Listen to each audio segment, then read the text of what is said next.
સ્થાનિક સ્વરાજ્યની ચૂંટણી પૂર્વે એસપી રવિરાજસિંહ જાડેજા દ્વારા સંવેદનશીલ મતદાન મથકોની કરાઈ સમીક્ષા। ગુજરાત રાજ્ય ચૂંટણી આયોગ દ્વારા સ્થાનિક સ્વરાજ્યની ચૂંટણી 2026ની જાહેરાત બાદ વહીવટીતંત્ર સક્રિય બન્યું છે। આ સંદર્ભમાં દાહોદ જિલ્લા પોલીસ અધિક્ષક શ્રી રવિરાજસિંહ જાડેજાએ જિલ્લાના સંવેદનશીલ અને અતિ સંવેદનશીલ મતદાન મથકોની રૂબરૂ મુલાકાત લઈને સુરક્ષા વ્યવસ્થાની સઘન સમીક્ષા કરી હતી।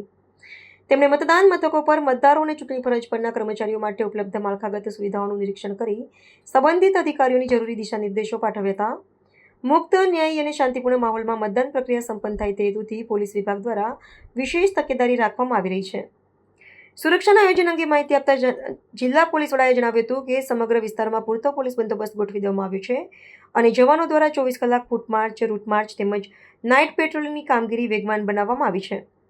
કાયદો અને વ્યવસ્થાની પરિસ્થિતિ જાળવી રાખવા માટે ઉચ્ચ અધિકારીઓ દ્વારા સતત ગ્રામ્ય વિસ્તારોનો પ્રવાસ કરવામાં આવી રહ્યો છે અને સુરક્ષા વ્યવસ્થાને વધુ સઘન બનાવવામાં આવી રહી છે। પોલીસ વિભાગ દ્વારા સ્પષ્ટ ચેતવણી આપવામાં આવી છે કે ચૂંટણી પ્રક્રિયામાં ખલેલ પહોંચાડનાર કે શાંતિ ડોળવાનો પ્રયાસ કરનાર અસામાજિક તત્વો સામે પાસા સહિતના કડક કાયદાકીય પગલાં લેવામાં આવશે। આ મહત્વપૂર્ણ સુરક્ષા સમીક્ષા મુલાકાત દરમિયાન નાયબ જિલ્લા પોલીસ અધિક્ષક અને લોકલ ક્રાઇમ બ્રાન્ચ એલસીબીના પોલીસ ઇન્સ્પેક્ટર શ્રી દીપક ઢોળ સહિતના અન્ય ઉચ્ચ પોલીસ અધિકારીઓ ઉપસ્થિત રહ્યા હતા। આજરોજ દાહોદ જિલ્લામાં સ્થાનિક સ્વરાજની ચૂંટણીઓ યોજાઈ રહી છે। તાલુકા પંચાયત, જિલ્લા પંચાયતની વિવિધ સીટો અને દાહોદ નગરપાલિકાની વિવિધ સીટો માટેથી મતદાન થઈ રહ્યું છે।